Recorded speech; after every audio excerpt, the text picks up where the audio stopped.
इस वक्त है आपका, आप देख रहे हैं स्पेशल रिपोर्ट और मैं हूं आपके साथ संजय यादव। सावधान हो जाइए क्योंकि कोरोना एक बार फिर से डरा रहा है। करीब 2 साल बाद अब जाकर हालात सामान्य होने लगे थे, लेकिन कोविड वायरस के नए वेरिएंट ने एक बार फिर से पूरी दुनिया को डरा दिया है। और तीसरी यानी जो तस्वीर है वो ठीक पहले जैसी बनती दिखाई दे रही है।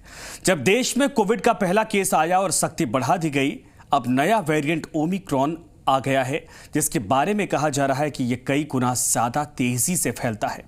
ऐसे में दिल्ली समेत देश के तमाम इंटरनेशनल एयरपोर्ट्स पर आज से नई गाइडलाइन लागू कर दी गई है। इस खतरे के बड़ा होने से पहले ही इसे रोकने की पूरी तैयारी की जा रही। कल लोकसभा में भी देश में कोरोना और नए वेरिएंट की स्थिति को लेकर चर्चा होगी।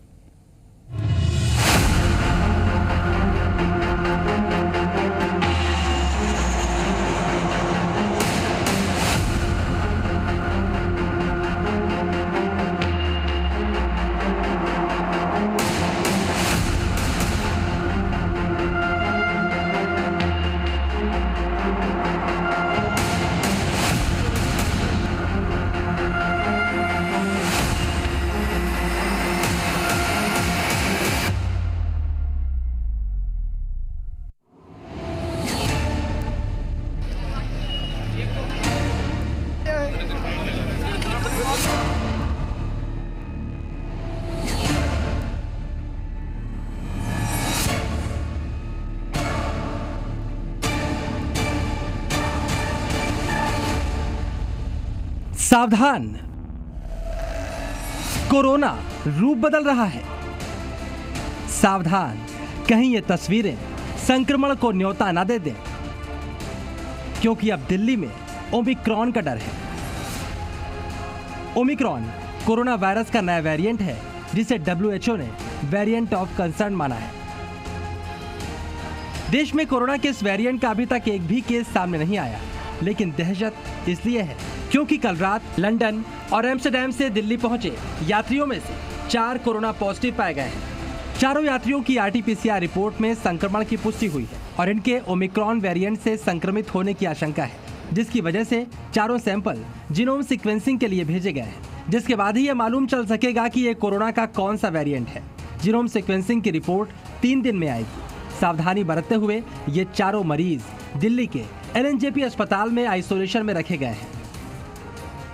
ओमिक्रॉन वेरिएंट तेजी से फैल रहा है। बढ़ते खतरे को देखते हुए एयरपोर्ट पर सख्ती भी बढ़ा दी गई है। कल रात से विदेशों से आने वाली फ्लाइट्स के लिए नई गाइडलाइन भी लागू कर दी गई है।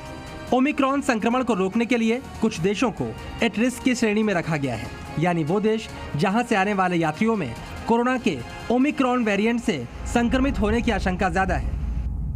इस कैटेगरी में 12 देश शामिल हैं। यूरोपियन देश, जिनमें यूनाइटेड किंगडम भी शामिल है, South Africa, Brazil, Bangladesh, Botswana, चीन, Mauritius, New Zealand, Zimbabwe, Singapore, Hong Kong और Israel. Delhi disaster management authority ने एट रिस्क श्रेणी वाले देशों से आ रहे यात्रियों के लिए गाइडलाइंस जारी की हैं, जो आज से अगले आदेश तक लागू रहेंगी।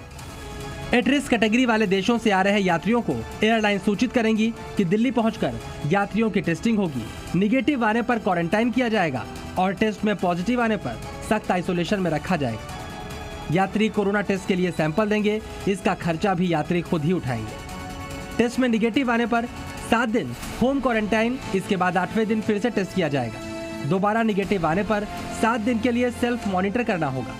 अगर टेस्ट में यात्री पॉजिटिव आए तो उनका सैंपल जीनोम सीक्वेंसिंग के लिए भेजा जाएगा। ऐसे यात्रियों को अलग आइसोलेशन फैसिलिटी में रखा जाएगा। जो यात्री एट रिस्क श्रेणी वाले देशों के अलावा दूसरे देशों से आ रहे हैं, उन पर कोई पाबंदी नहीं होगी। केवल 14 दिन के लिए सेल्फ मॉनिटर करने की सलाह दी जाएगी। नई गाइडलाइंस लागू होने के बाद से एयरपोर्ट पर सख्ती से उसका पालन भी किया जा रहा है। बहुत दिक्कत हुई। अभी हमने वो महंगे वाला RT-PCR करके 4000 रुपये में तो 1 घंटे का टाइम दिया था, पर 2 घंटे लग गए हैं। नहीं, डर नहीं हमें लग रहा, हमें पता है अच्छा टेस्ट हो रहा है। इससे हमारे देश की, हमारे बच्चों की, सबकी तंदुरुस्ती है।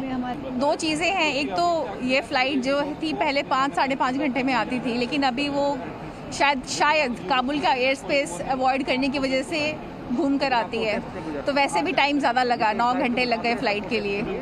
और फिर उसके बाद यहाँ पर आते ही सरप्राइज़ था कि आपको तो पूरी फ़्लाइट RT-PCR टेस्ट होगा। Well, it's crazy and difficult and लोगों को थोड़ी मुश्किलें भी हो रही हैं, लेकिन ये खतरा इतना छोटा भी नहीं कि नजरअंदाज कर दिया जाए।